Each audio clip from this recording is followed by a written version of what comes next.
Finally, the final late Christmas build is done.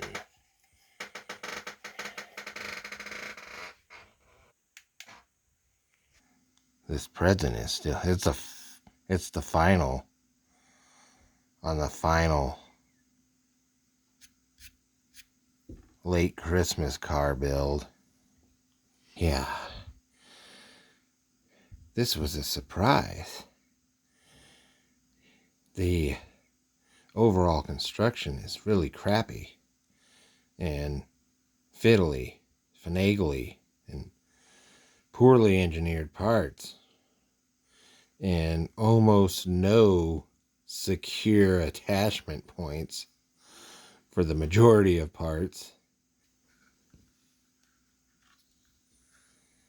It's really disappointing in that sense, but when it came to the final assembly, unlike the previous video I did with the Revell Mustang, the final assembly actually surprised me and I was expecting to be all warped, and it is still a little bit warped, but really bad, really terrible. And oh, wait a minute, I forgot to tell you. Yeah, the clown colors are for Boise State University, because these peoples that are getting these, they're all, they got educated at Boise State University. And this person currently drives a Subaru. It's actually round two. Round two reissued this kit. They didn't do anything to improve it other than what I could, the decal sheet. That's the only thing they improved. It has really nice decals you didn't get with the original AMT kit. And this AMT, this is one of the reasons why, one of the AMT kits, why they hated AMT. Anyway, so round two, you get the instrument panel decal, a climate control panel decal. You get all these different cool markings. Anyway, so this kit is so badly engineered. Well, first of all, the spare tire, there's supposed to be a spare tire in here. There's no spare tire. This is where Subaru put the spare tires, in the engine compartment, on top of the back, Anyway, so a lot of the parts, like these seats, they just sit down. There's nothing, and the handles, grab handles for the rear passengers. And remember, this vehicle is built before states began outlawing people riding in the back of pickups. And anyway, so these grab handles, which apparently Subaru thought that was enough to keep you safe. And the seats, they just sit on the bed. You just glue. The roll cage has actual holes and little pins on the bottom of a more secure attachment point.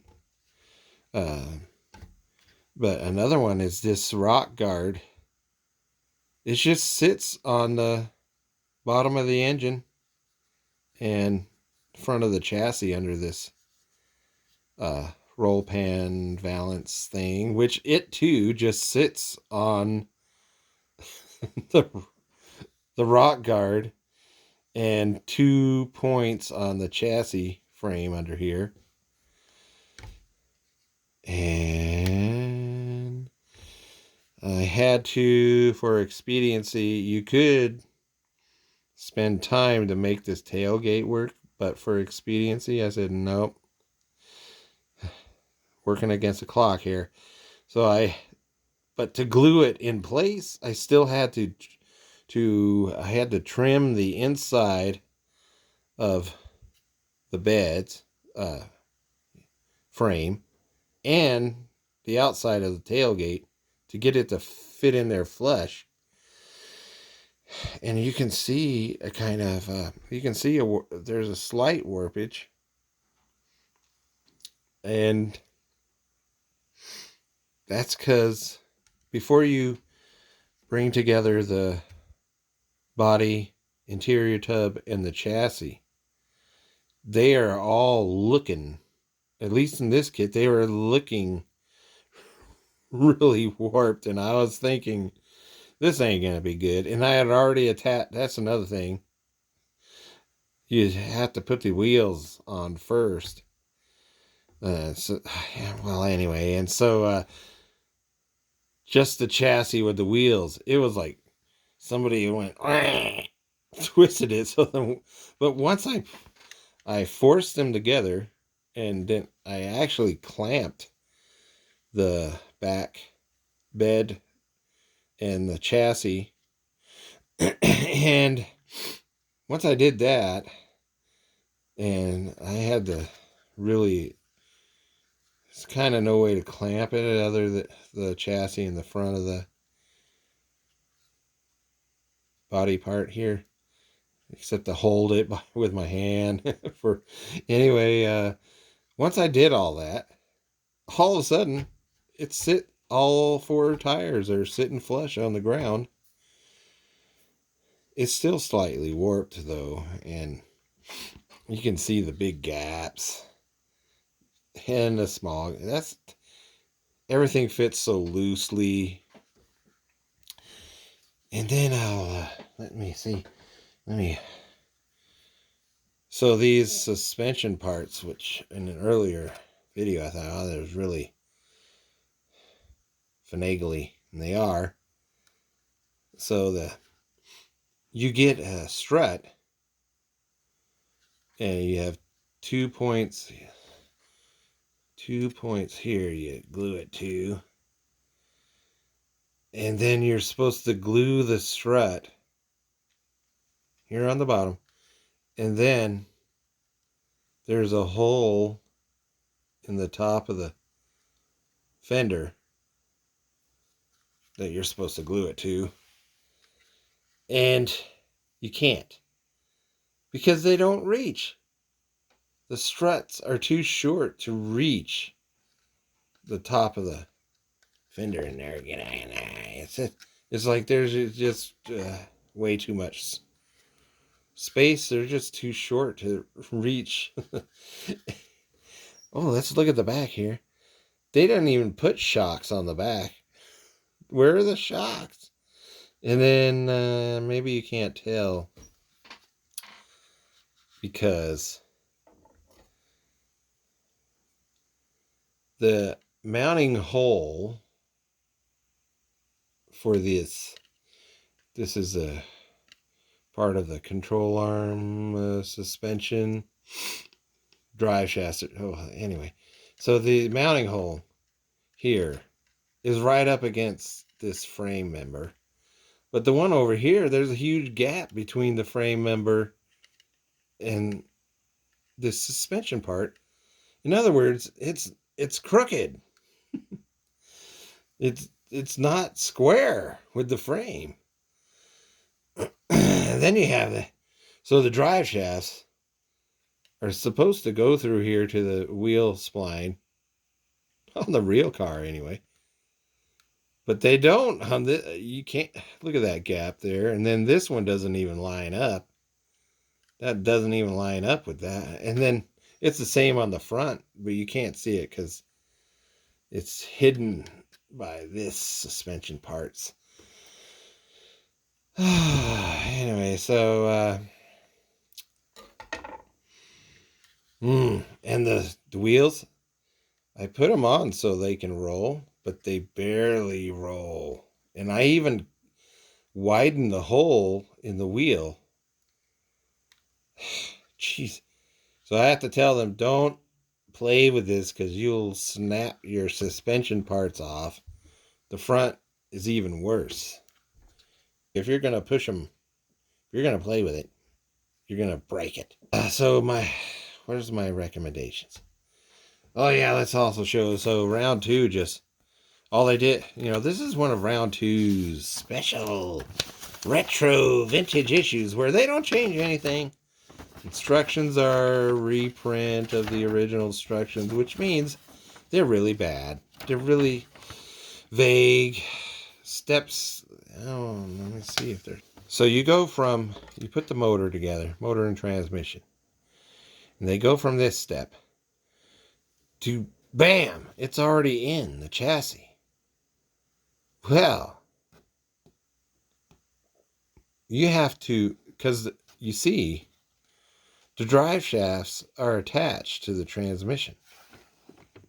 But this chassis, you have to kind of like twist the motor in so you can get the motor and transmission to go. You can't do it from the top of the chassis because of the drive shafts. So you have to kind of twist it around, drop it in, and the drive shafts are hanging there on the chassis. And there's no real attachment points for the motor or the transmission until you put these parts on. This one and this one. Suspension parts.